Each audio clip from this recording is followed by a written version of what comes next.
Hello, everyone. Welcome to our Zoom meeting. And today, Dr. Huda and her team will be presenting. So, Dr. Huda, you can start from here. Go ahead. Assalamu alaikum, everyone, and thank you, Dr. Nader, and welcome to our presentation from the Pink team. I hope you enjoy it. We have a lot of interesting topics, basically four topics. The first one starts with multimorbidity, then we're going to talk about Alzheimer's drugs. We're also going to speak about public speaking and nursing care medicine. Nursing home medicine. So let's start with Dr. Mohamed Essam. He's going to be presenting multimorbidity. Yes. Hello, everyone. I am Mohammed Al-Abbadi. I want to thank firstly Dr. Nader for the great chance to be presenting, and also extend my sincere thanks to Dr. Huda, the leader of our group, the Think group, for her continuous support and guidance. I will be presenting, I'll be giving a brief presentation about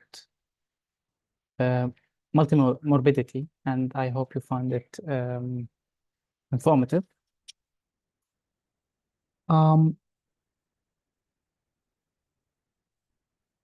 Second.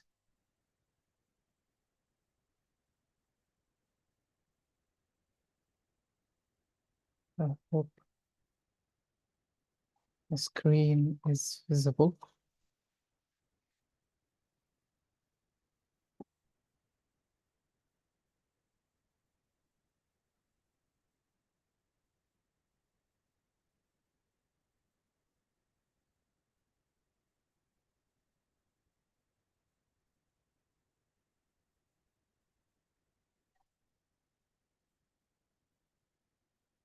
Sorry, I think my connection is a little bit okay.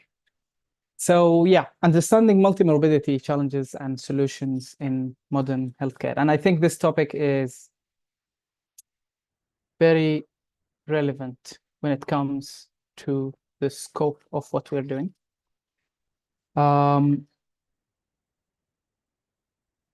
Multimorbidity refers to the coexistence of two or more chronic diseases in an individual.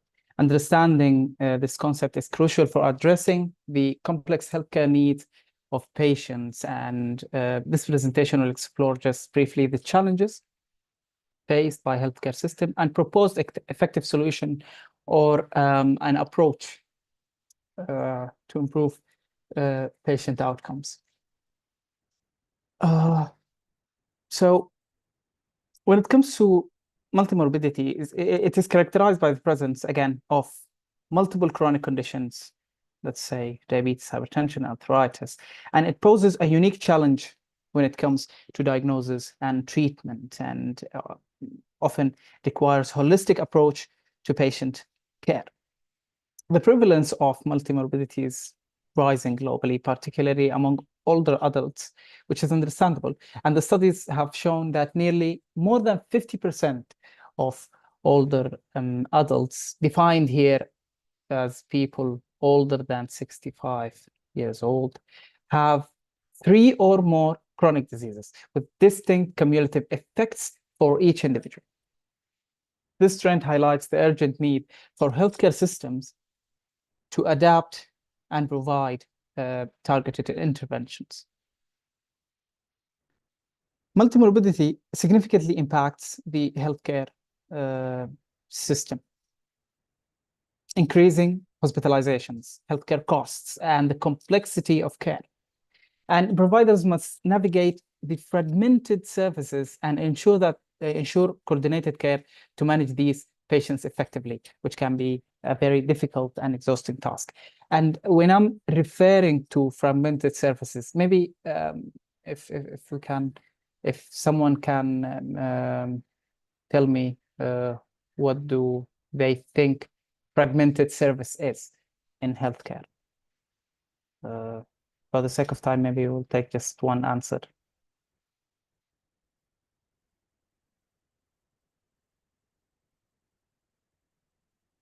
Anyone? Okay. So fragmented service is the concept of having multiple providers for the same patient. So let's say you're dealing with Farah is saying outpatient services, more or less the same, yes. So if you have multiple providers, multiple health clinics providing healthcare for the same patient, that is somehow defined as a fragmented service. And the problem with fragmented services is that even in well-developed countries, such as the United States, studies have shown that 34% of doctors they report that even with the use of electronic medical records, 34% of doctors report that the information found on these records that was filled by physicians who previously saw the patient were incomplete or sometimes maybe not relevant. So you can see that there is an established problem here. Most of the clinical practice guidelines focus on the management of a single disease. Okay. For several co-occurring diseases, the solutions might be impractical and irrelevant or even harmful for individuals with multimorbidity. And one other aspect is that older adults are often underrepresented in trials and observational studies, which means that there is a less focus on this population when it comes to meta-analysis and systematic reviews and the implementation of new guidelines. I will walk you through challenges and then through the proposed approach that we can overcome these challenges. So basically, let's start. Now, challenges when it comes to managing multimorbidity presents with several challenges, including polypharmacy, taking multiple medications, leading to potential side effects, and the lack of integrated care models that hinders effective communication among healthcare providers. Also, implementing patient-centered care is also challenging when it comes to managing multimorbidity, understanding the patient preferences, needs, and values, which might be different for each, let's say, condition that the patient is suffering from. Also, implementing integrated care model, as I've already mentioned, is also a challenge. And these integrated models, which aim to provide a coordinated service that address various aspects of the multimorbidity and foster a collaboration between the primary healthcare and the specialists and the supportive services, including social workers, for example. Implementing an integrated system for all of these might be also a bit challenging. Also, the challenge of leveraging technology, which plays a vital role in maintaining multimorbidity through managing multimorbidity through telehealth, electronic records, mobile applications, allowing for timely interventions. Also, establishment of a continuous education and training curriculum for healthcare professionals that targets the management of multimorbidity. And that is crucial to address the complexities of multimorbidity. The programs should focus on interdisciplinary collaboration, managing chronic diseases, and the importance of patient-centered approach. Also, implementation and adjusting of health policies, including allocation of funding and enhancing access to health services. These are all challenges that are currently facing physicians handling the concept of multimorbidity. Now, whenever you're faced with such a complex issue, maybe the answer cannot be provided in one step or two steps. It's an approach. And the approach to multimorbidity requires addressing the clinical challenge, the care challenges for older adults with multimorbidity by applying structured approach across 5 domains. Okay. So number one, the patient preferences. So basically what I'm trying to say here is that these are 5 domains that I'm going to talk about. You could reflect these 5 domains on each and every one of the challenges that we already mentioned, and it would work out, and it will maybe eventually come, you will get eventually to a structured approach that will help you manage patients with multiple chronic diseases. Number 1, patient preferences. Elicit and integrate personal values and priorities into care. Preferences inform but not didactic treatment choices. So decisions should be revisited over time. So basically, put the patient preferences in front of your eyes whenever you are trying to handle a patient with multiple chronic diseases. Number 2, interpreting the evidence. Assess the relevance and the quality of evidence for older adults. So basically, you might find an article discussing the management of maybe chronic diseases at the same time, but it's not neglecting or underrepresenting the older population. You need to have the ability and the skill to assess if this article reflects appropriately on the population that you're treating. Prioritize patient-important outcomes over immediate ones, and communicate absolute risk. Use visual aids for clarity when you're explaining for your patient what you're planning to do. Prognosis. Align the treatment with life expectancy. Short-term, long-term, according to the condition. Limit interventions unlikely to benefit based on the prognosis, and discuss the prognosis in a transparent manner if desired by the patient. For clinical feasibility, weigh treatment complexity against patient capacity. Monitor adherence, especially in cases of cognitive impairment. Simplify regimen to ensure practical and sustainable care. Lastly, optimizing therapies and care plans. Prioritize essential therapies to boost adherence and the quality of life. Review and discontinue inappropriate medications. And wait time to benefit against prognosis for each treatment. So if you can see, it's more or less, even these domains, they reflect on each other. I will walk through them just one more time. Put the patient preference as a priority. Prioritize the patient preferences. Interpret the evidence accurately to understand if this evidence accurately reflects the population that you're treating. Put the prognosis in front of your eyes whenever you're targeting, you're managing a patient. Align the treatment with the life expectancy. The clinical feasibility, weigh treatment complexity against the patient capacity. And lastly, optimize the treatment and discontinue inappropriate medications. So in conclusion, understanding and addressing multimorbidity is essential for modern healthcare. By recognizing the challenges and implementing effective solutions, we can improve patient outcomes and enhance the quality of life and create a more sustainable healthcare system. And by sustainable, I mean that it covers all the aspects of the healthcare, and it is inclusive to all members of the society. I think that's all from my end. Thank you. And please come forward if you have any questions.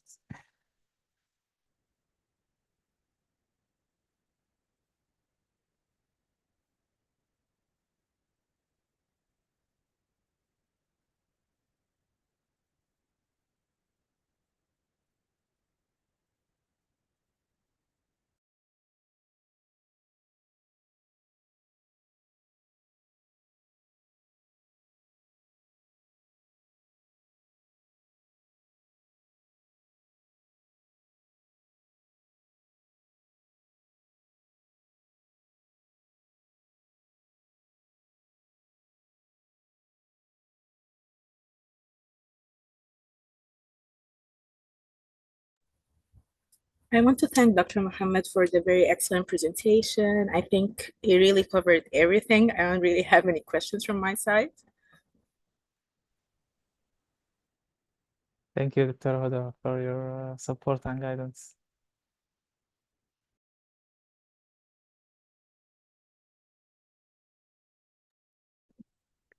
Excellent. Thank you so much for your presentation. It is great. Any questions? Thank you so much. You're welcome. Thank you.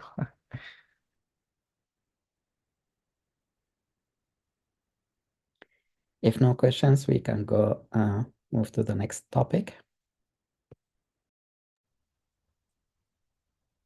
All right, so thanks again to Dr. Mohammed, and let's move on to the next topic, which is going to be about new drugs in Alzheimer's anti-amyloid medications.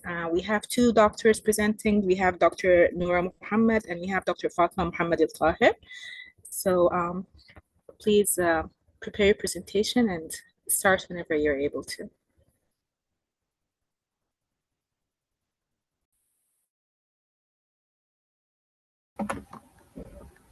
So, hello everyone, my name is Dr. Noura Mohammed. Me and Dr. Fatima will present this topic for today.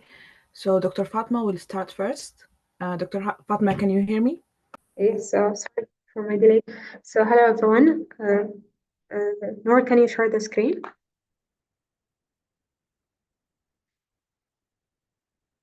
So, hello everyone. Thank you for joining us today. So, my name is Dr. Fatima Mohammed, and me and Dr. Noura will present today a very exciting topic about new technique to new therapies for Alzheimer disease and their progress and perspective about it. So, next slide. Yeah, this is an overview for what we'll cover today. The background of Alzheimer and the new therapies. We'll explore today two promising therapies. We'll focus on the lecanemab and the donanemab, and that we will aim, those two therapies aim to slow the progression of Alzheimer disease. And today I'll discuss their effectiveness and the challenges and their potential impact on the patient and healthcare system. Next slide. So for introduction, let's to start with, let's briefly review Alzheimer's disease. So Alzheimer's disease, as we know, it's a progressive neurodegenerative disorder that leads to memory loss and cognitive decline, and eventually will lead to independence. So one of its hallmark is to build up the amyloid beta plaques. These plaques, as we know, it is an early marker for Alzheimer's disease. So, we know that previous therapies target these amyloid plaques, but they didn't. Unfortunately, they didn't show like long-term success. So today, what we discuss today, they are from this new research, and they that's brought us on to the therapists that we discuss today.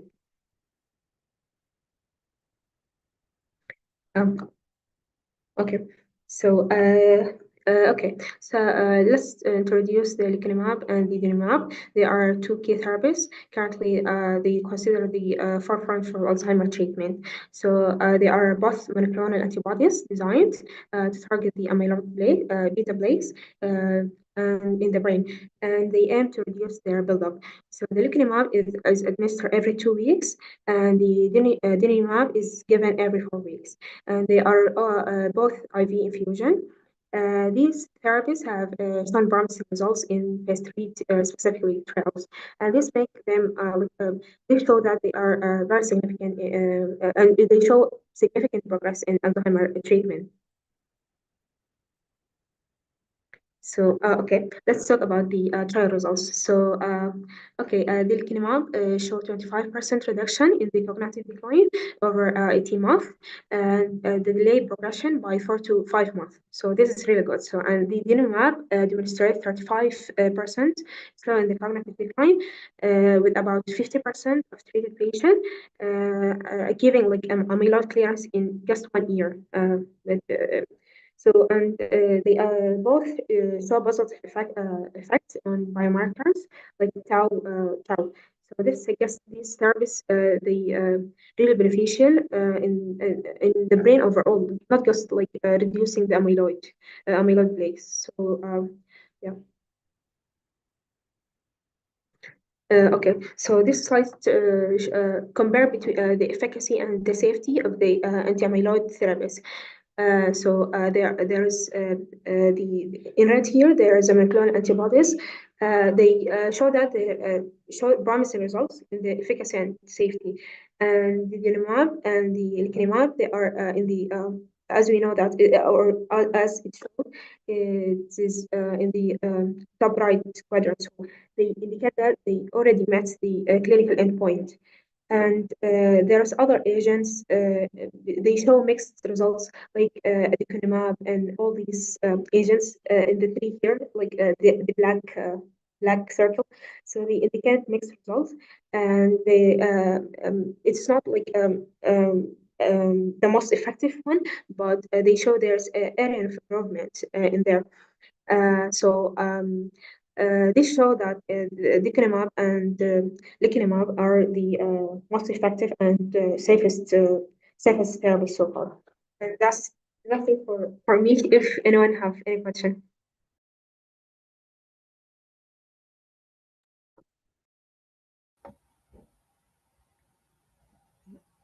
Is there any question?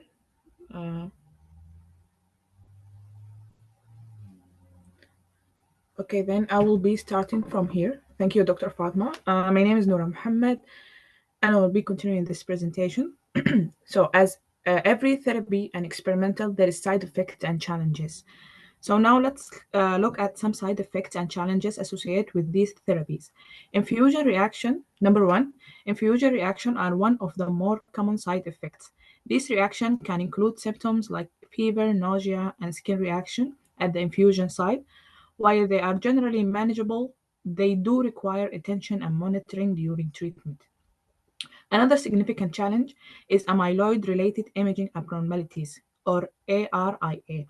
ARIA refer to change seen in brain imaging, including cerebral edema known as ARIA-E and microhemorrhage, or ARIA-H. These are more common with donanemab than with lecanemab and can potentially be serious if not carefully monitored. The most important one is patients who carry the ABOE4 allele are the higher risk for ARIA. This means that genetic testing and thorough monitoring are essential to minimize risk for these individuals. Together, these side effects underscore the importance of monitoring and individualized treatment, especially in higher risk groups. Clinical and logistical consideration. Given this risk, we need to consider some clinical and logistical aspects when implementing this treatment. Patient selection is critical. These therapies are not suitable for all Alzheimer patients, so doctors need to assess factors like age, disease stage, and genetic predisposition before proceeding. Another key factor is biomarker confirmation, since these treatments target amyloid plaques. Specifically, patients must undergo biomarker tests such as PET scan or cerebrospinal fluid analysis to confirm the presence of these plaques. These tests can be costly and aren't available anywhere. In addition, treatment logistics require planning. These therapies involve regular infusion, which means frequent clinical visits, and also require follow-up MRIs to monitor for side effects like ARIA, as we mentioned before. For both patient and providers, this can present a significant financial and logistical burden. Implication for healthcare system. Given these logistical requirements, there are broader implications for healthcare system. First, increased demand for specialized resource will arise. We will need more neuroimaging capacity, skilled specialists to handle PET scan and MRIs, and additional infusion center, especially as more patients become eligible for these treatments. There is also a need for interdisciplinary collaboration, neurologists, radiologists, infusion center staff, and even primary care provider must work together to ensure safe and effective treatment, especially when managing potential side effects like ARIA. Finally, access and insurance barriers need addressing. Not all patients will have insurance coverage or access to the required testing and treatment facilities. This can be especially challenging in rural areas or underserved communities. Moving forward, we must address these barriers to ensure equitable access to these advanced treatment. Area for future research. Although these therapies show promise, there are still several areas where research is essential. First, we need to understand the long-term effect and ideal duration of these therapies. It's still unclear how long patients should stay on this treatment or how their effectiveness may change over time. Additionally, we need better predictor of clinical response. Not all patients respond the same way, so identifying biomarkers or other indicators that predict who will benefit most is critical.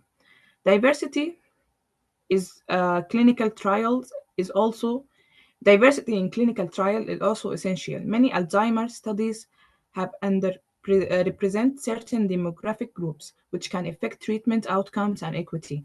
Ensuring diverse representation can help us better understand how these therapies perform across different populations.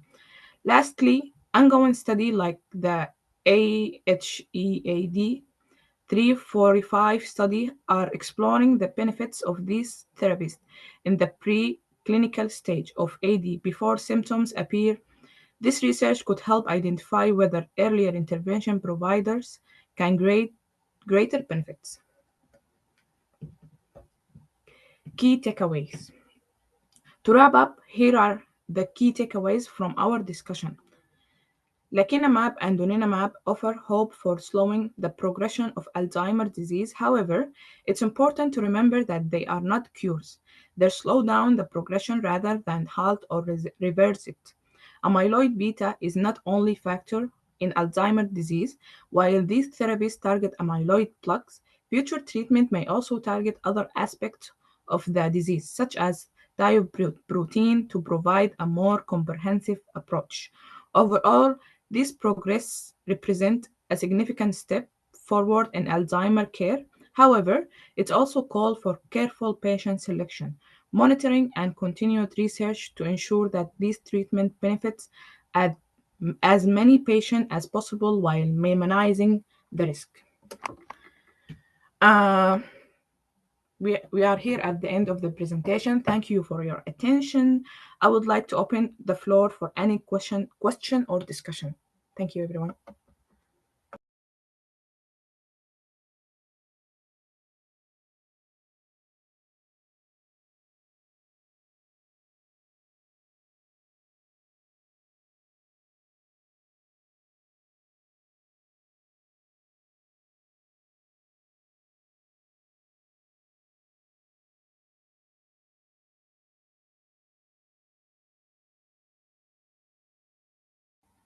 If there is no question, we can move on to the next topic. I guess, I don't know.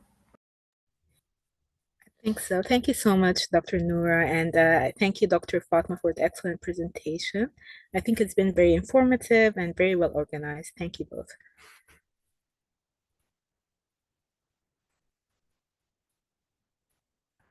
All right, so the next presentation is going to be about public speaking skills, which I think we all need, especially during the interview seasons and in general during medicine, during conferences, everything. So it's going to be presented by Dr. Wadaha Mohammed Nouh. Let me know once you're ready and if you can please share your screen. Hello. Hi. Hello, everyone. Good evening. First of all, thank you, Dr. Nader, for this opportunity, and thanks Dr. Huda for the great efforts that she's doing with the team.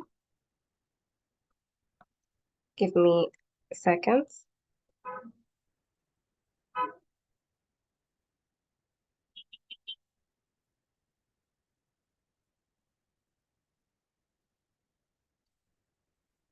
Well, I hope my screen is quite clear.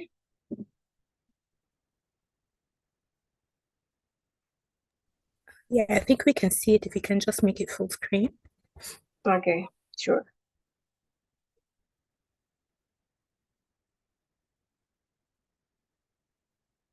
Okay.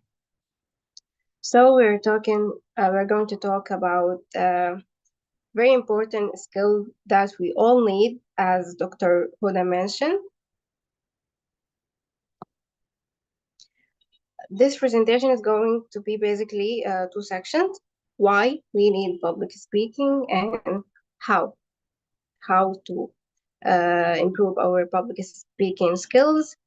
And also there is a small section about what if part that we need to train ourselves in different circumstances. Feel free to ask questions, but we will have a special section at the end of the presentation about questions. Okay, let's start now. Why public speaking? Public speaking is a great life skill to have, as it's necessary in many different areas and in many different life circumstances. Generally, it makes achieving the objectives easier and more professional. Okay, we will need the public speaking skills in class projects, job or internship presentations, club or organization meetings or event, and also speech at family gatherings such as wedding, birthday, and etc. So as we see, we will need public speaking skills in many different life circumstances and aspects. Okay, now let's talk about how to improve our public speaking skills. Okay, first of all, it's always about going to the expert first. Watch clips from great public speakers and find out what they do right. Pick up on their posture, tone, volume, hand gestures, eye contact, attire, any audio or visual aids, message, and more. And now reaching out the experts through different platforms are much easier. Also, even attending physically are much more easier. And remember, a good observer is a good doctor and is a good presenter. So we need to go to the expert and observe the mentioned points. Next, we have dress to impress. Be sure to look the part, know your audience, and don't fall short of their expectations. If it's a formal event, be sure to look the part. Remember, it's always best to overdress than underdress. And always remember, stick to the dress code is always an indicator of professionalism. Number 3, visit the space before presenting. Get to know the space that you will be presenting in. Test out any audio and visual aid that you will be using.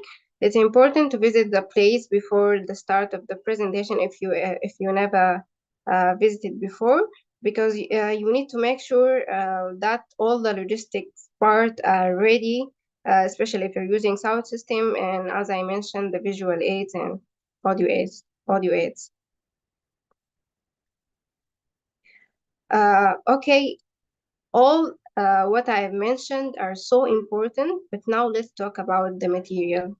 At the end of the day, people, when they go and attend a specific presentation, they want to improve their knowledge or their skills in some topic, for example.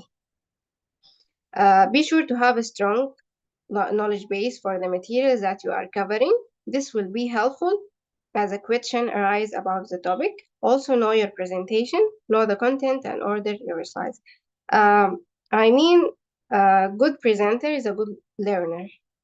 So always prepare yourself, go and search, revise. Your material have to be updated, have to be specific. Always go and search. You can use YouTube, you can use references, you can use even the research papers. Okay, more about the the material. The content, there is a rule of 6 C's to consider about when you are preparing your content. Okay, first, it has to be clear, first of all. Concise, it has to be concise. Don't overwhelm the audience with a lot of ideas, and don't repeat more than you should. It has to be concrete, specific, and it has to be coherent. All the ideas of the topic have to be related to each other in a way or another. Also, it has to be complete and, of course, correct and updated. You can remember that while you are preparing your material, you can recheck, and it's better always to use updated material. Try to share one thing no one knows. As I mentioned, it's really, you should consider that your material has to be updated.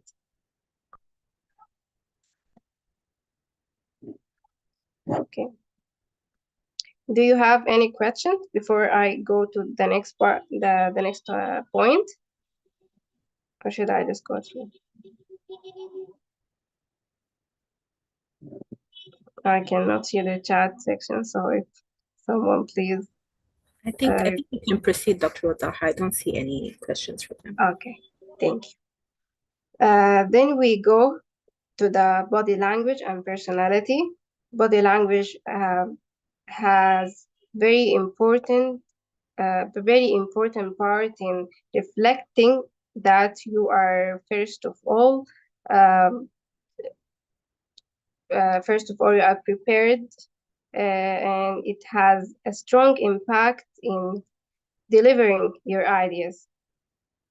Watch yourself in the mirror when you are practicing or record yourself on camera. Be aware of your body language, what is conveying to your audience. As I mentioned, it has a strong impact in delivering your thoughts. Let your personality shine through. Some speakers find it useful to share personal story that is relevant and appropriate. Okay, number 7, which is a really important in everything, almost everything. Practice, practice, practice. Run through your presentation on your own. Pay attention to your voice, tone, inflection, volume, speed, pauses, because the speed, volume, pauses, it has roles in also delivering the meanings. Filler words, like, although it seems like normal, but it doesn't have, it doesn't give good idea about the presenter itself. And as I mentioned, practice, practice, practice. The more you practice, the more you'll be better. Always give attention to areas of difficulty in your presentation. And as I mentioned before, you can always recheck your material. You can always work more on the part that you find difficult before the time of the presentation. Okay. Get feedback. Share your presentation with a friend, classmate, professor, or anyone who is willing to give you feedback. Adjust your presentation with their feedbacks and then get feedback again. You can record yourself while you are presenting and send that to one of the people I mentioned above.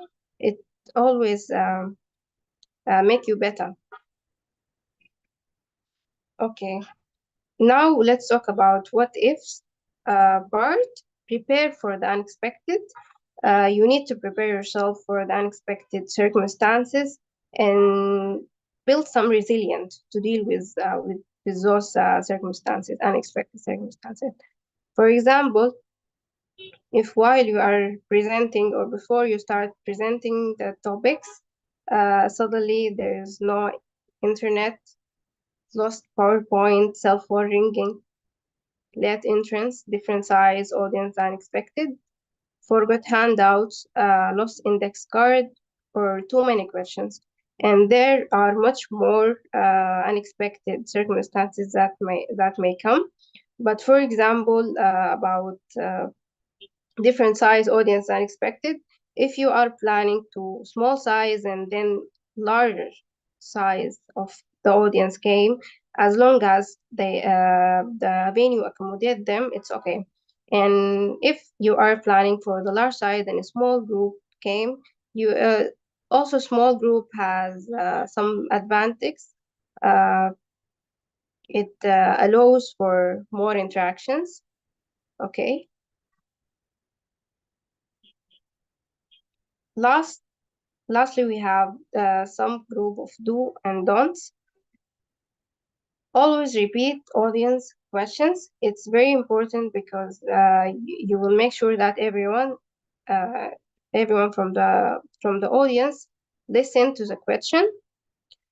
Give audience something to walk away with.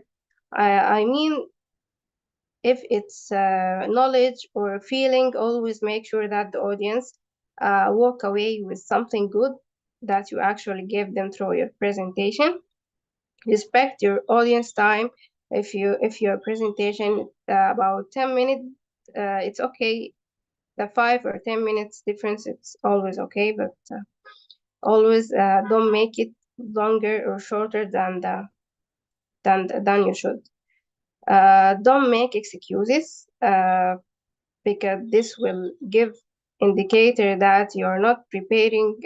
You didn't prepare yourself well. So don't read your slides or vibration from notes.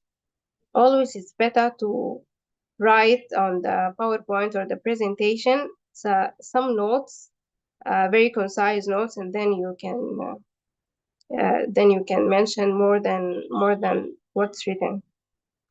Don't differ answering question. You can make a special part. You can make, for example, all the questions will be at the end of the presentation. But if a question came, it's better to answer it immediately. Okay, don't overload your slide because this is going firstly to overwhelm the audience, and the important part and the important objectives will then be lost in the middle of the unimportant ideas. And take your next presentation and practice in front of the mirror. Always practice will make you expert. Implement some of the suggestions from this presentation, improve your public speaking skills. I think this is what for today. I hope it was informative, and if there is any question, I will be very happy to answer it.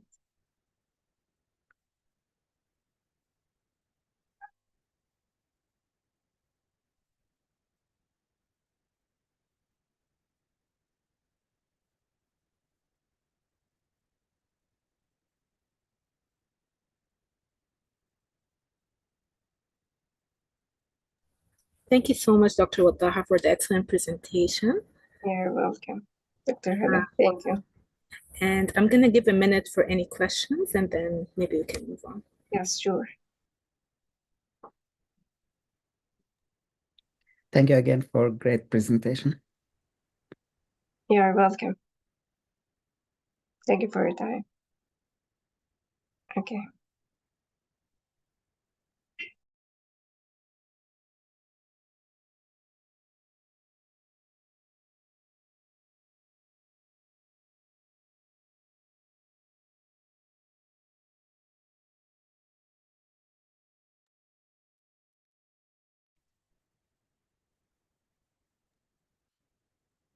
I think I'm done for today, so I'm gonna give the chance for the next.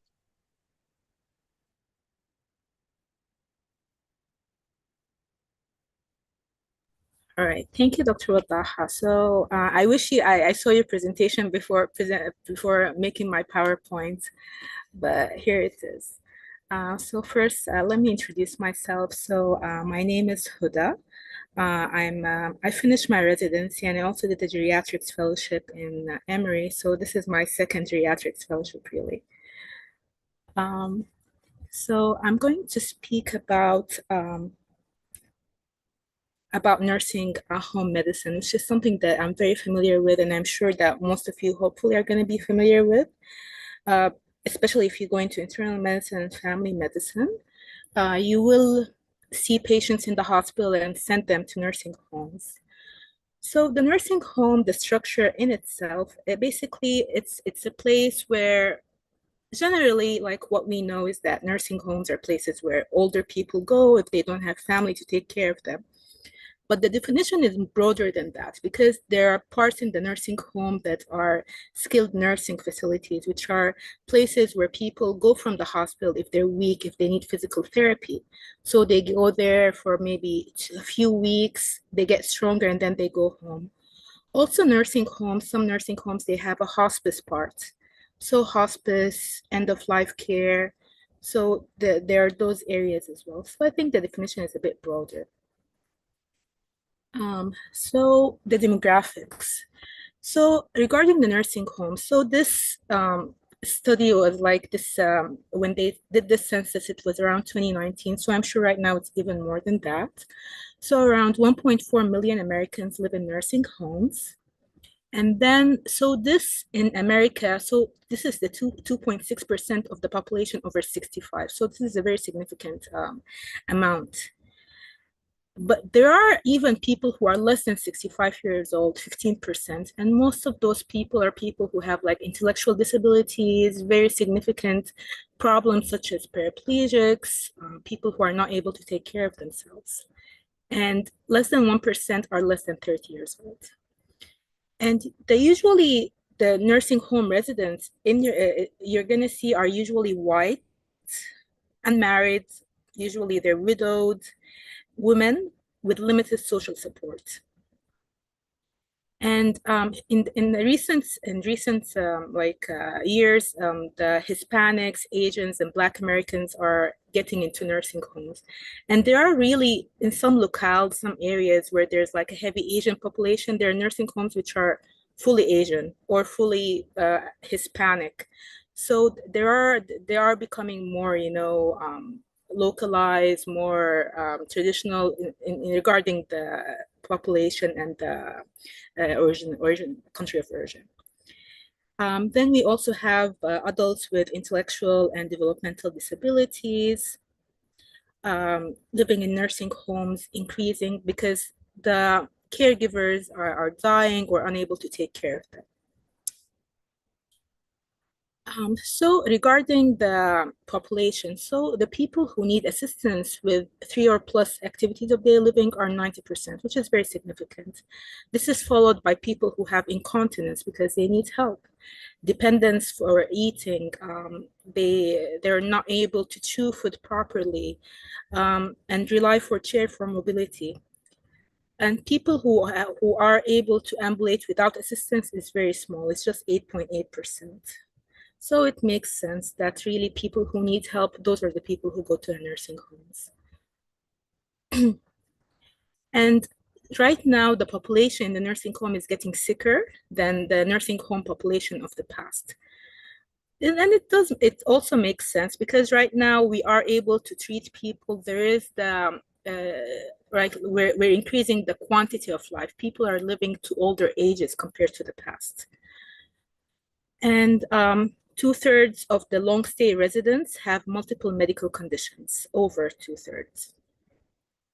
And another issue that faces the nursing home is that more than 1 in 20 nursing home residents have pressure ulcers.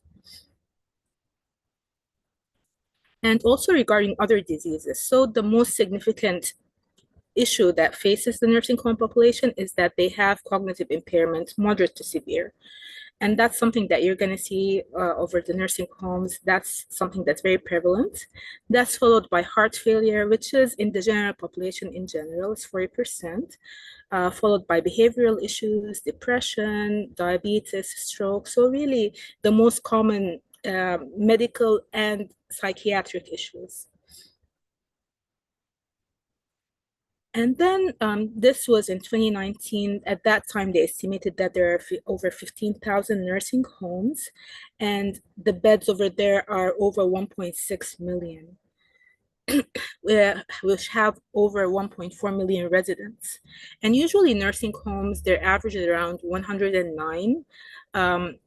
Some have like maybe 44%, they have a little bit more, up to 200, and very rare amount of nursing homes, they have over 200.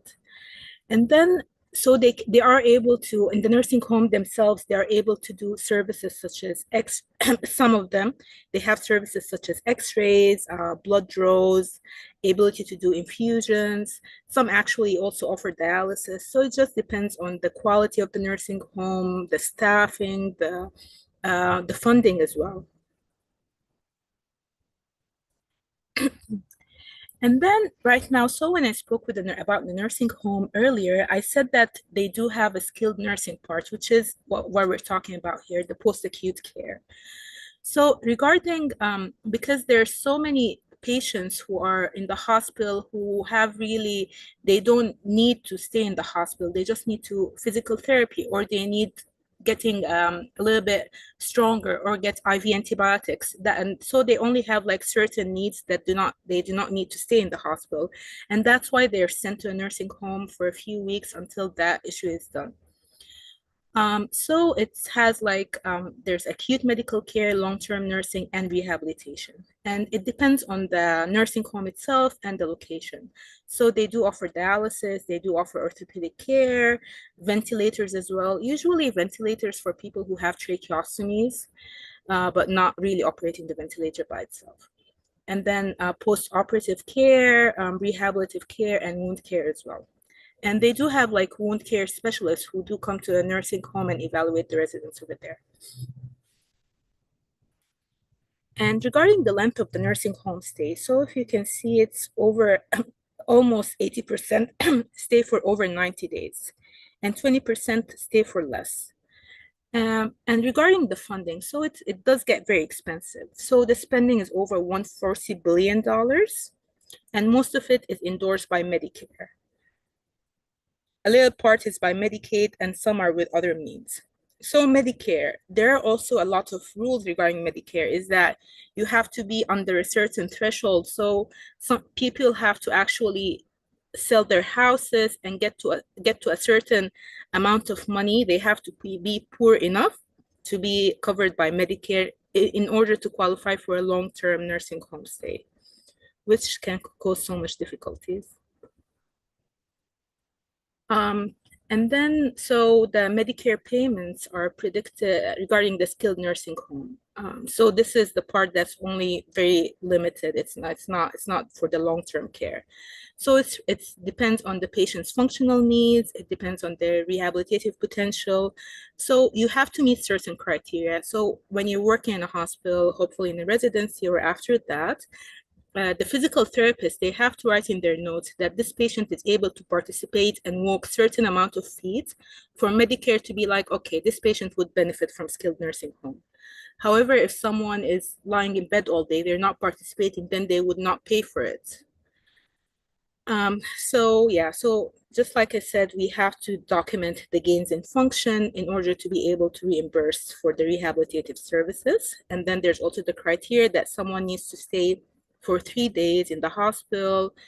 They have to be, the status should be inpatient. There's an outpatient and inpatient status in the hospital, so it should be inpatient.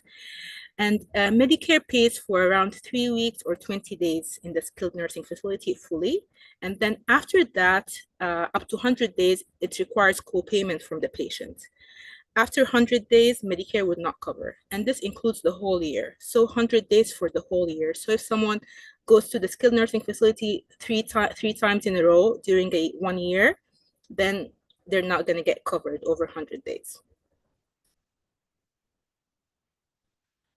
Regarding the nurses in the nursing homes, so it depends on a lot of criteria. There's a shortage, and there are a lot of struggles in there.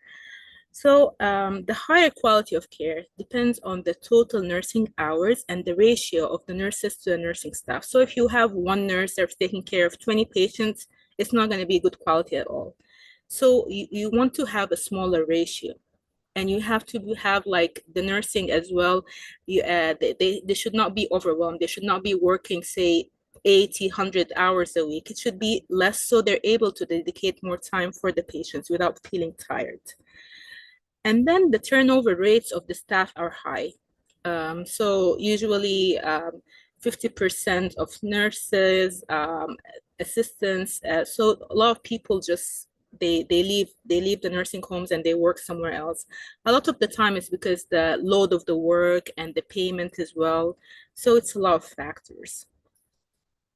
And the more they leave the patients, because they have to train new staff, they have to get familiar with the environment. So a lot of fallout happens. And then the patients, they get hospitalized more because things are getting missed. They're not getting optimal care. And regarding the physicians, so a lot of nursing homes only have one physician. And that physician, it's usually an internist or a family medicine physician. They usually come in for around 2 hours per week. And that should cover all the patients, because technically in Medicare, you're supposed to see the patient, if I'm not wrong, maybe every 2 weeks or once a month, documented that you saw the patient, did the physical and everything. So 2 hours a week would be enough. And then a lot of people are dedicating their practice just to nursing home physician right now. So what people think about physicians who work in nursing homes is that they have a lot of paperwork, a lot of regulations, they don't get reimbursed or paid enough, and then they don't like the long-term care environment.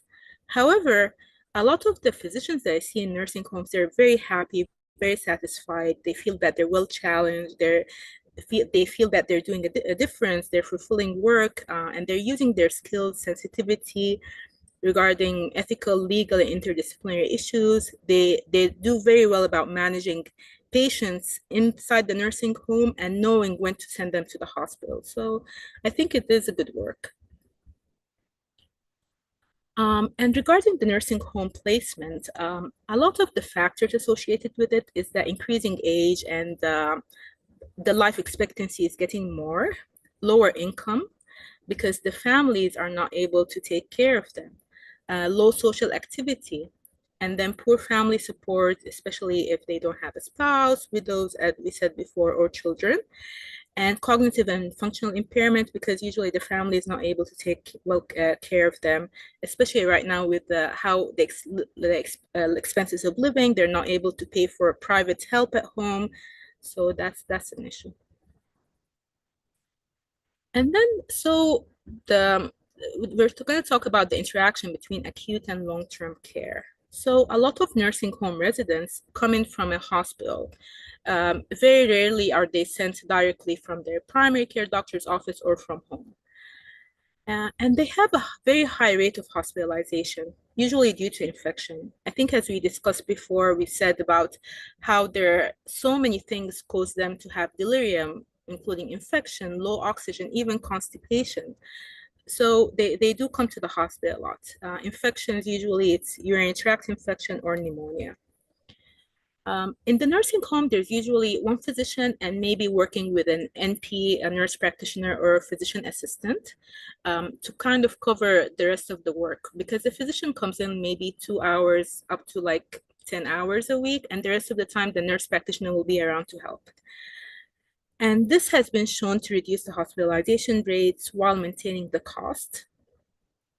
And so when you transfer a patient from the hospital to the skilled nursing or the nursing home, the transfer, suboptimal transfer, is very common. It's usually because the report that comes from the hospital is missing a lot of information, or it's written by hand, it's not understandable.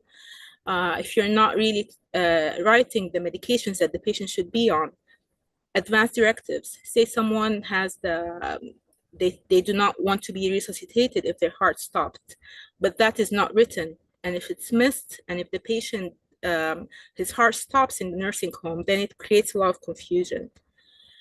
And also, if someone has a psychiatric issue, if they have dementia and that's not documented, then when they come to a nursing home, they start behaving differently, and it's thought to be a new thing when it's an old thing. So this creates a lot of confusion. So right now, there is Medicare mandates during the hospital a certain form that has to be filled in a certain criteria to try to minimize this. And there's this Interact, which are interventions to reduce the acute care transfers. So it's developed by the Center of Medicaid and Medicare to improve the identification, assessment, documentation, and communication about status changes in nursing home residents. This hopes to decrease the frequency of people going back to the hospital. This is the website interact2.net. It has like communication tools, clinical care pathways, advanced care planning tools. And however, a randomized study of 85 nursing homes did not show any improvement on hospitalization or emergency department visit rates. And I think that's something that's more local, because nursing homes, they're so overwhelmed. They have so many patients. They're not able to implement those properly and try to, work with them. And in general, like if a nurse feels that the patient is not well, she's going to push for the patient to go to the hospital.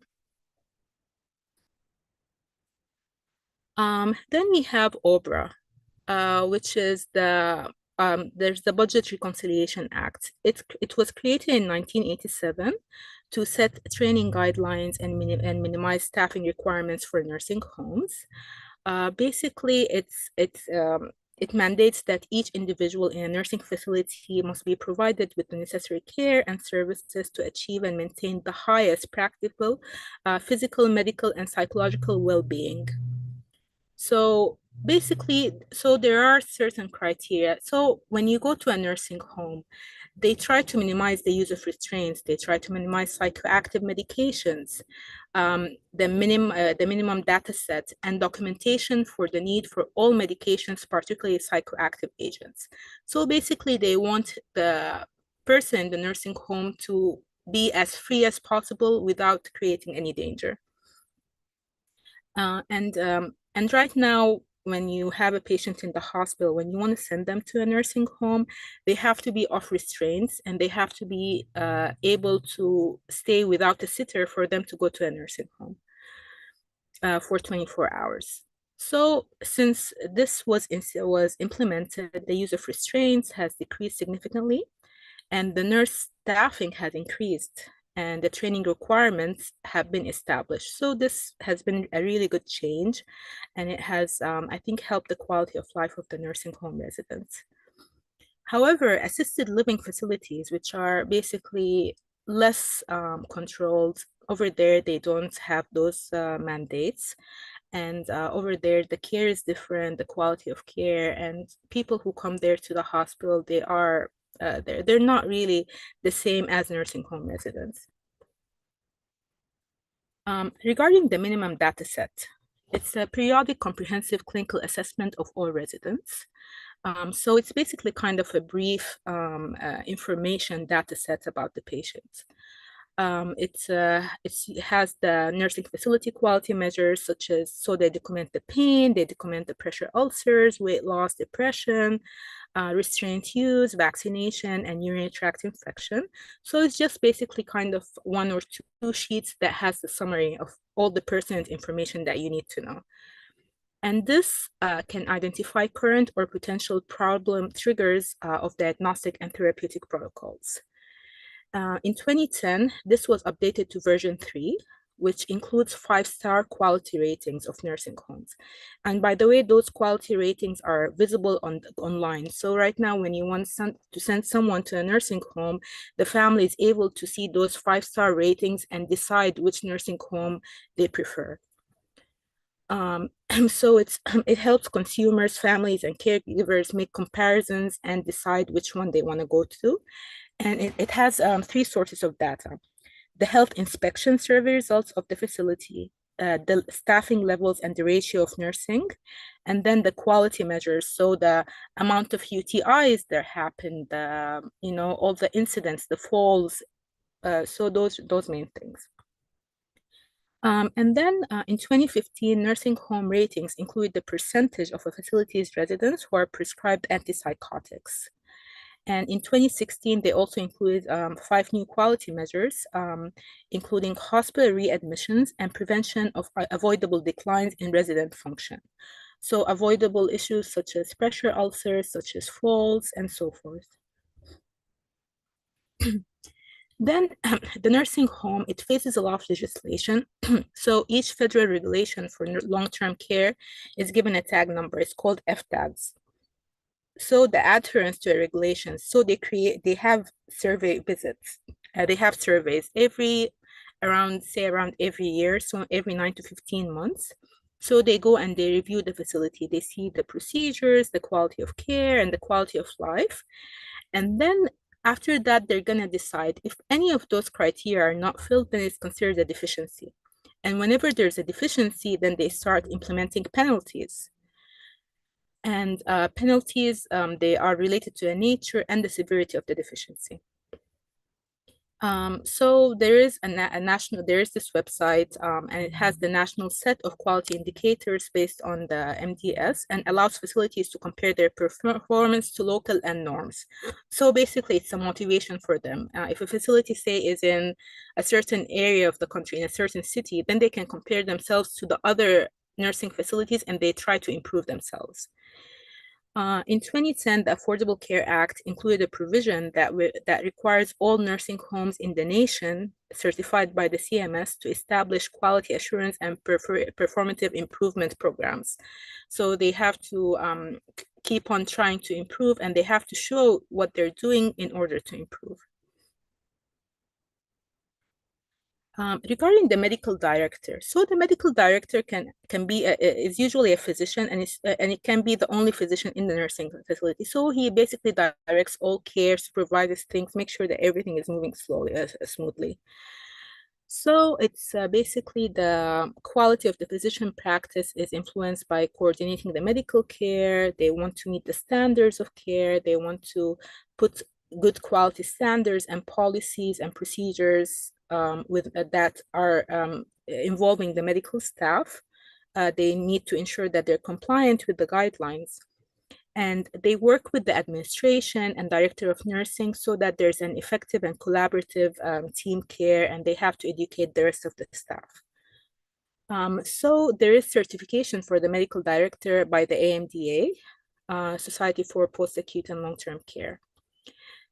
And every skilled nursing facility should have a licensed physician serving as a medical director. So this is mandated.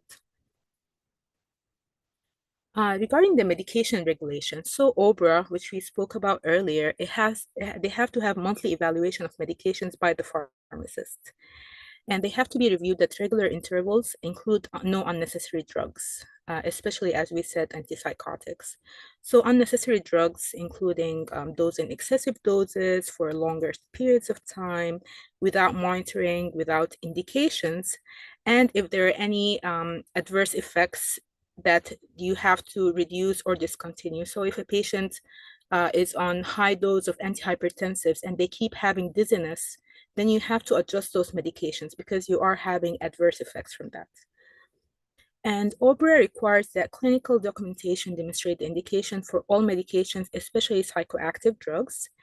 And regarding those psychoactive medications, you have to reduce those gradually unless a clinical contraindication exists and is documented. So you want to decrease the dose of an antipsychotic, but then it's documented that this patient, when we decrease it, then they start having delirium episodes, or they start having hallucinations. Then it is well documented, and you are okay with keeping the dose as is. Then we have the challenges in nursing home medical care. One of the challenges is that the population is very different. Everyone, they have different backgrounds, different medical problems, different needs. So you have to have an individual approach to each resident. And then we have the atypical and subtle presentation of illness. So a lot of people, they have, atypical presentation of MI, for example, or a lot of diseases just because of their age and their comorbidities. So you have to be aware of those. Limited use of biotechnology. So over there in the nursing home, you have limited access to electronic medical records, limited access to radiology, labs. So you have to operate from a very small amount of things that are available to you. And then because the physician is not available all the time to see the patients, you have to depend on the nurses, you have to depend on the physician assistants regarding the patient evaluation, and then use your medical skill set. There's also a lot of cognitive impairment, which is unfortunately very hard to manage. And then you have to involve the families in care plans and provide educational and psychosocial support.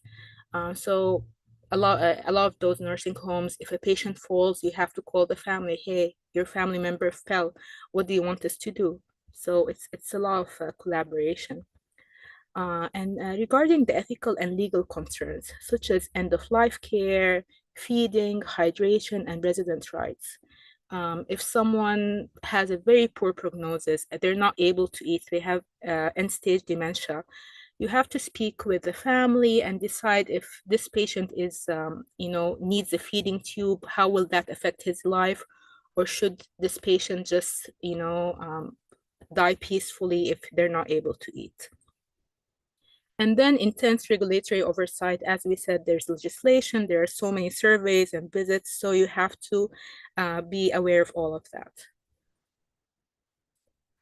There are right now new models of nursing home care that are emerging. One of them is the Eden alternative, which is basically they're trying to create partnerships between the caregivers and older adults, and developing this human habitat with continued contact with plants, animals, and children, without them being having to stay in the nursing home per se.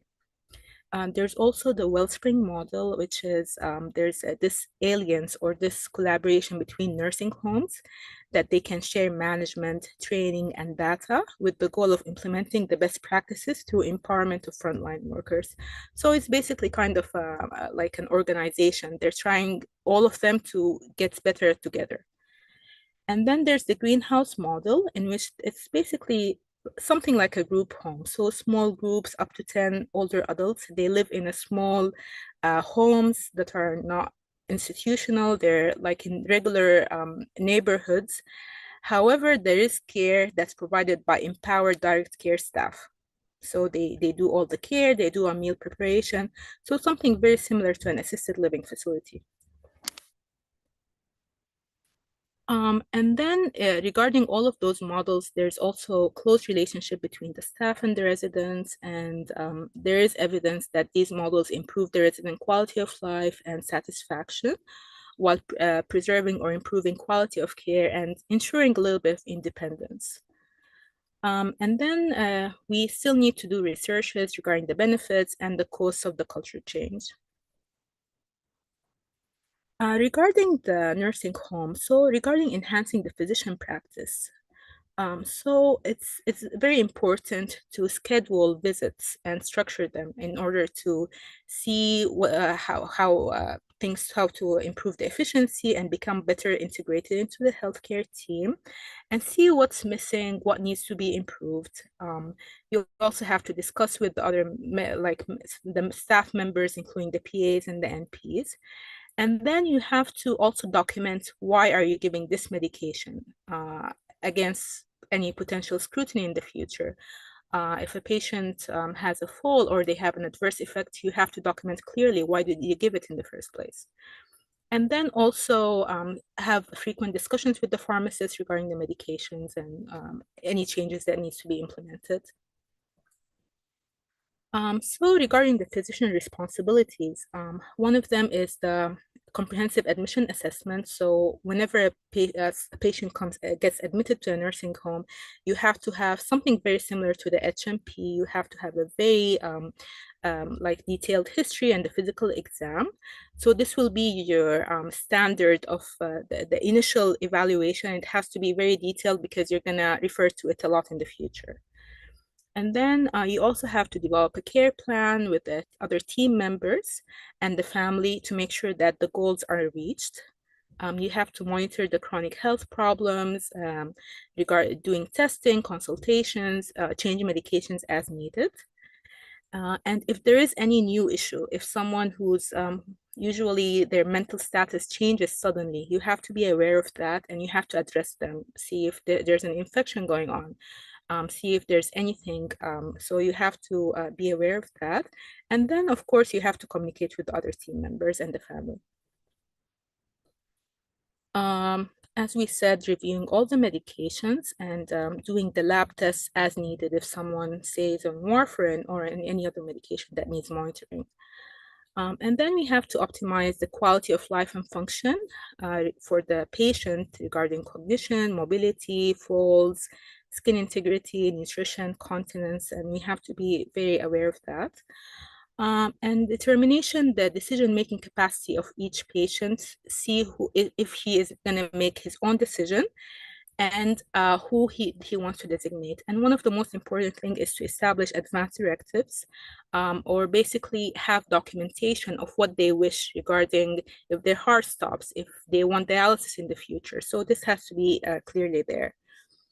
And then you have to be available to see each resident, document the medical record regarding all the guidelines that are required by the state and the federal institutions. Regarding the trials and opportunities to improve medical care, several studies, they have misdiagnosis, inappropriate interventions, and poor preventive care practices. So when they did the study, they said that 22% of Medicare beneficiaries experience at least one harmful adverse event during a post-acute nursing home stay. And over half of those were clearly or likely preventable and resulted in a 2.8 billion spent on hospital readmissions for corrective treatment. So regarding the recommendations, there are strategies to develop more effective safety cultures like those that have been used in the hospital. So basically we have to be very aware and we have to, make sure that the medications are correct. We're not trying, we're not causing more harm. So the quality of Medicare care in nursing homes, there are some strategies for enhancing it, such as specific consultation services such as efforts to reduce falls. If someone has a wound, like a wound in their back or decubitus ulcer, you have to get the wound care and they have to address it and do proper wound care. Regarding educational programs for physicians and nursing staff so that everyone is on the correct page, they know what things to look out for. And then also discussing with residents what they prefer for care, advanced directives, and what are their goals in the future. Sorry for talking so long, but this is the end of the presentation. And please, if you have any questions, let me know.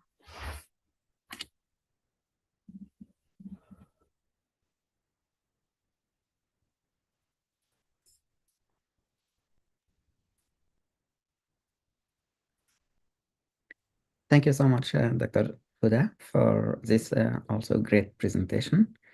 And I think it's important for people who are going to internal medicine or family medicine to know about these places, these nursing homes, and also about assisted living. Thank you so much. Thank you, it's a big topic, and it's I work only in nursing homes, so the government is very concerned about these facilities. This is why they put a lot of regulations, and as Dr. Huda mentioned, the MDS will let them monitor every single patient with very detailed history and findings or physical. And if there is any abnormal thing, let's say pressure ulcer or recurrent UTIs or medications that need to be adjusted, for example, psych medication, the government will know each facility, how many patients with UTI, how many patients with pressure ulcers. And then when they come and evaluate that facility, they will focus on these areas and they will see how they are managing or preventing things from happening to these patients. So it's very, very controlled, not like the hospitals, not like other facilities like assisted living. Thank you, Dr. Huda, for a very informative session. Thank you, and thanks to the whole team and the other presenters as well. Thanks. Any questions or any suggestions, any addition?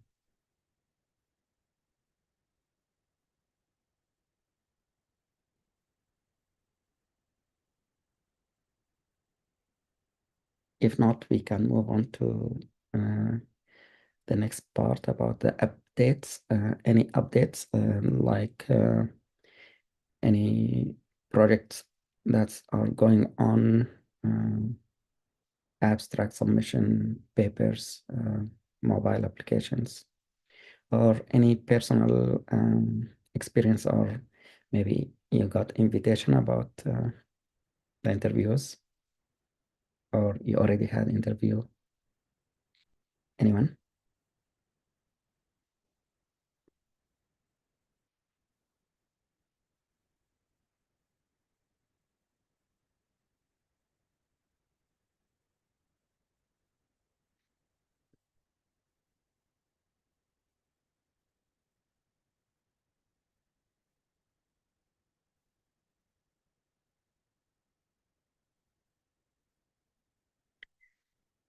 So I don't see any questions there. Let's see the chat. No. So Dr. Huda, maybe you can share with us your experience. I know you did a lot of work in the Gulf area in Abu Dhabi, and then you came and you did your residency.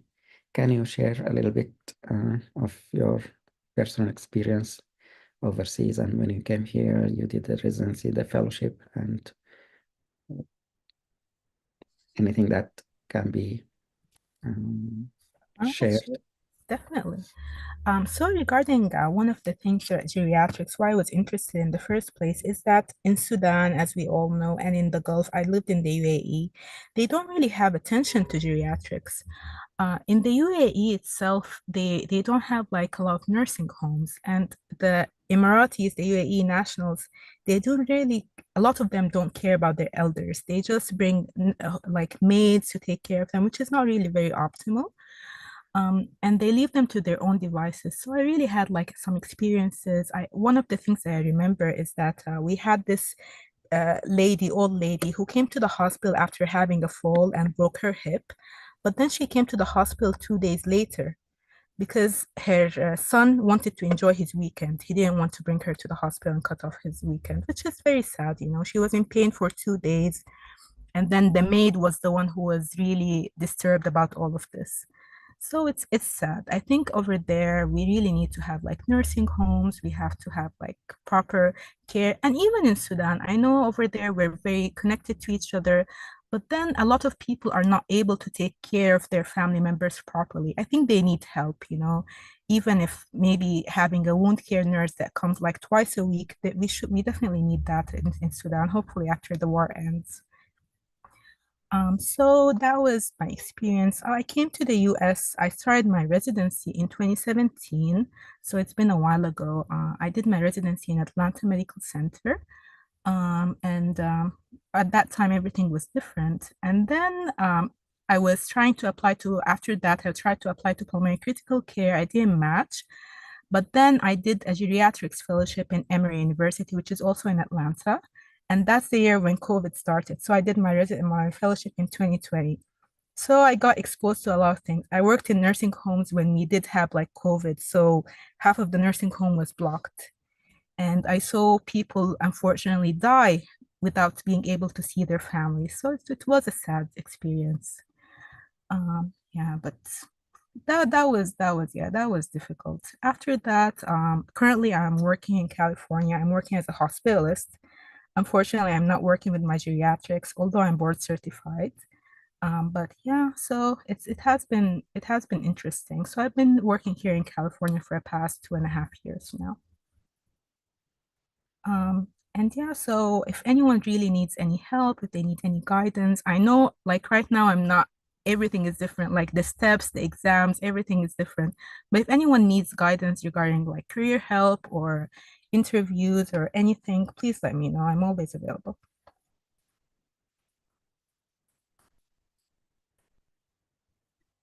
Thank you so much for sharing your experience and your availability. Yeah, I think many of the current fellows will need some help, especially regarding the interview process and maybe the practice and some tips. Thanks. Thank you so much, Dr. Nader, and I really appreciate all your efforts and your help for all of us. Thank you. So I'm opening the floor for any other questions regarding the program itself, this fellowship, or any suggestions, any new ideas about research projects, or working in teams, anything that we can work together as new or we can improve in this program. Please either raise your hand or jump in and let us know.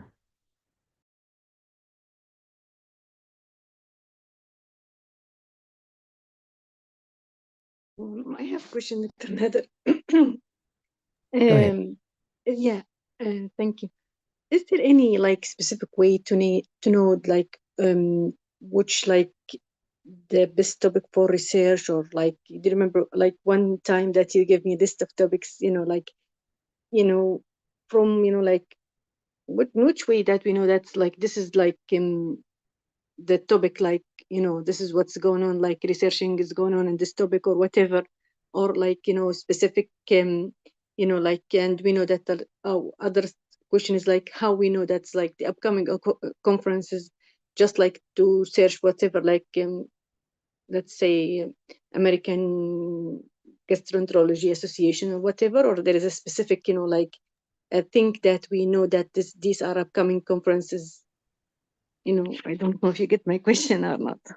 Yeah, thank you so much for the question. So let me know if I'm answering the right way for your question. But in general, it depends on your interest. So if you have an area of interest, you can focus on this area.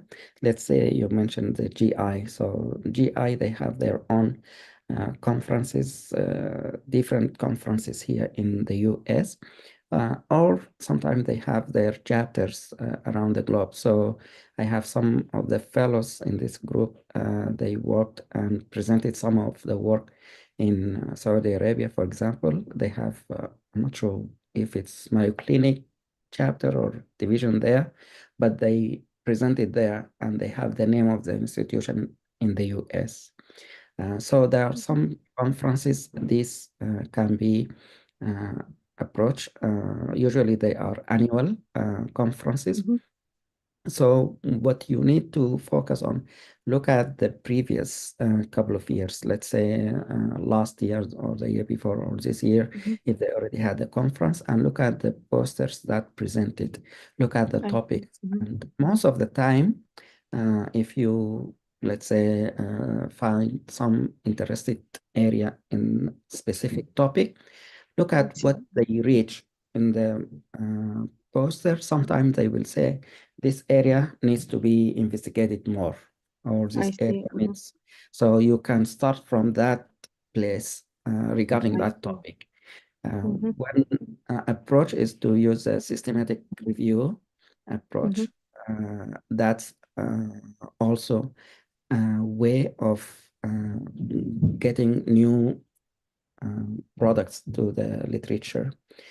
When you are trying to do that, look at the topic that you are interested in or the question and see if it's done before. Mostly it will be like a poster presented or maybe a paper presented, but usually there is some limitation to that paper or poster. Usually there is a time limit. Let's say they reviewed the literature between 2010 to 2020. So from 2020 till 2024 now, there is no new data in the publication. So this is an area that you can work on. I see. If you want to duplicate the same topic, if it's already done.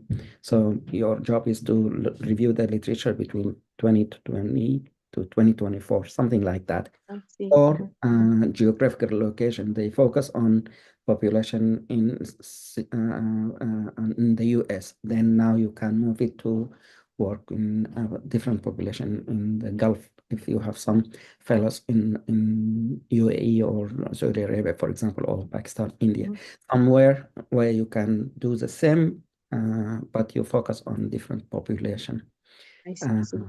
So this is how you want to follow up with topics that interest you, and you can present it in these conferences targeting the same. And you can modify the title, but it will be more or less acceptable to them because they already accepted previous work in this area with similar topics or titles. So the next question will be, what's hot nowadays? And I think artificial intelligence is most talked about, like any area in medicine, or maybe we have dental fellows here. So if you would like, just add artificial intelligence to any topic or title, like we are talking about geriatric. Let's say Dr. Huda wants to further work on seeing patients in nursing homes, for example.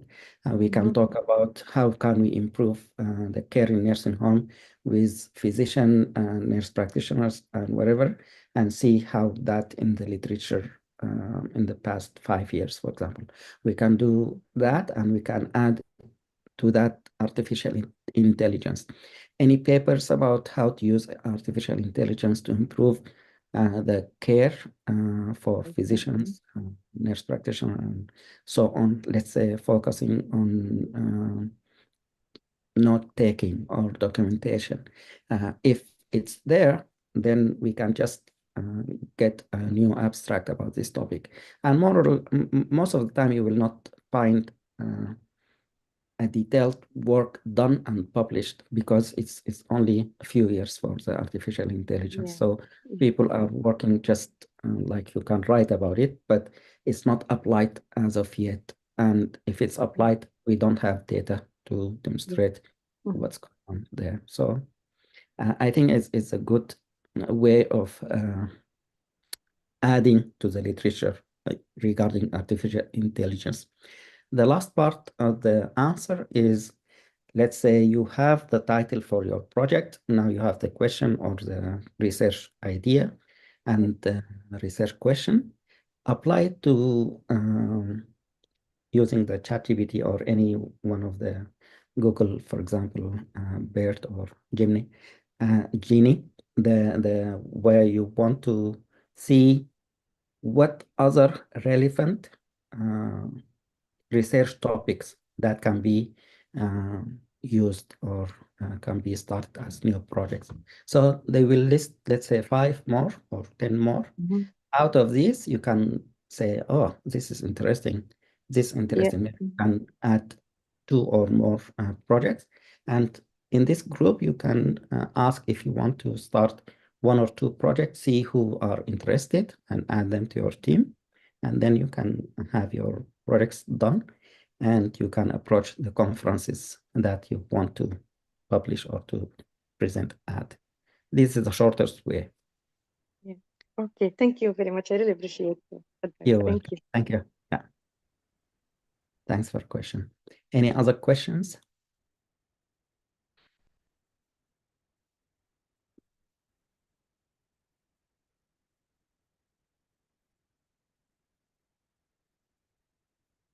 So, Farah, so you're asking about the data collection while doing research on AI. So as I mentioned, you can write about it from scratch because there is no one wrote about it. If the topic is new for you, let's the same topic. I want to look at how we can improve documentation for physicians who are working in nursing home. If I put that question in the literature, like Google Scholar or PubMed or Cochrane, I might not find new topic or titles or publication in this area. So there is no data. But if you are talking about AI and let's say in stroke prevention or something, and you find a few topics that are published, then you can look at how we can do literature review for that, if there are many studies done or published. So this is the other way. The third way is to start a project from scratch. Let's say you want to see how we can use AI for improving our skills for fellows, for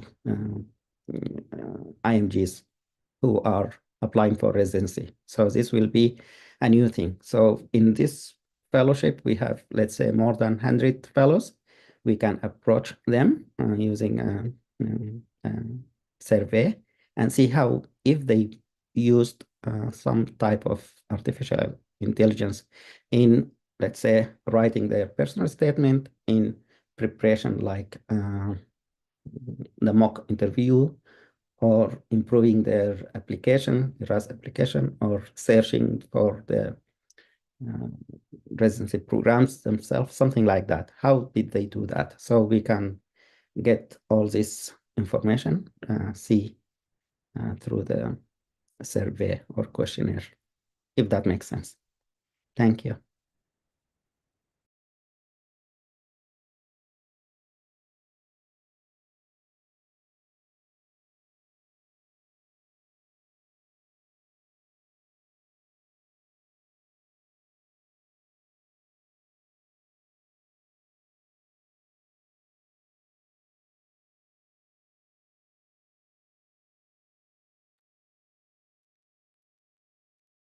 So I'd like to see if, or encourage you, if you have any presence in the social media, that's well and good, but I want you to share with other people how you did it.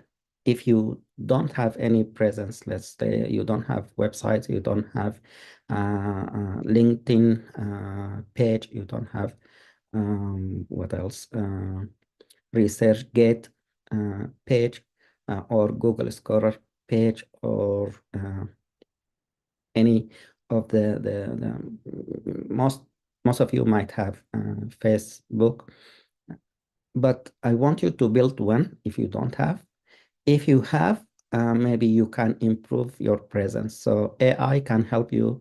Let's say you will put your picture, you'll put title, and then you will have a summary. And that summary, you want to make it attractive, because some of the program directors, believe it or not, they look at your presence in the social media. They can look at LinkedIn page or other pages and see if you are active or how attractive you are for them. So some of the tools, they will help you write a brief sentence about, or keywords about you, summarizing. So let's say you have step 3. If you put that, most of the programs will be happy to have you compared to someone else who didn't have step 3, because this is one of the things that they worry about the residents after the first year. They have to pass step 3 before they go to second year. So if you get accepted and if you don't get that step 3 passed, you will have trouble, and the program will have trouble, because they will have an empty spot second year they need to fill, and sometimes they don't find the right person to fill that gap. So if from the start now you already have step 3, you will have that headache out of their mind for the program director, for example.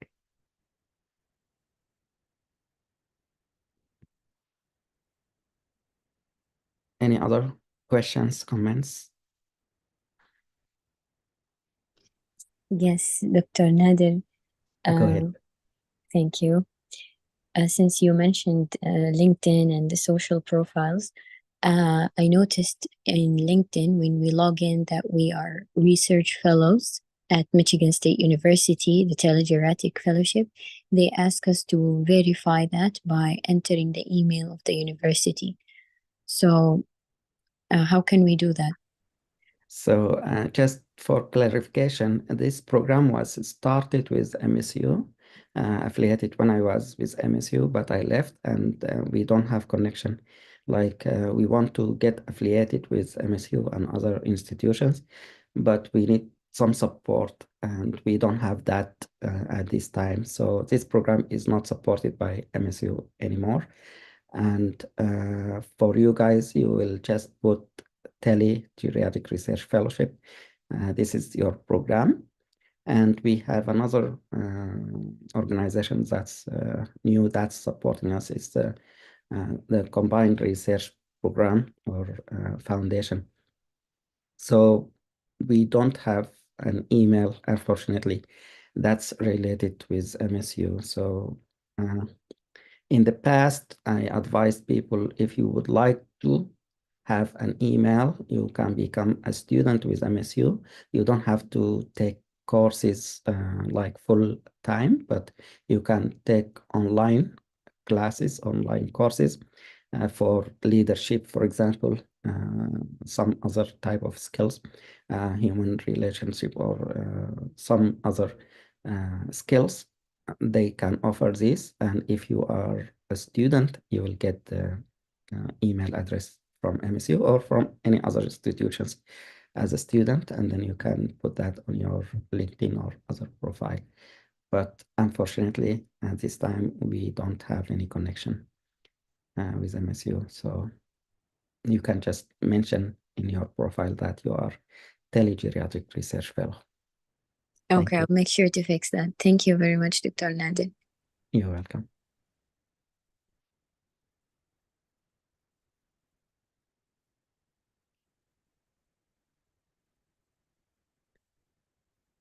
If no other questions, and let me just double check.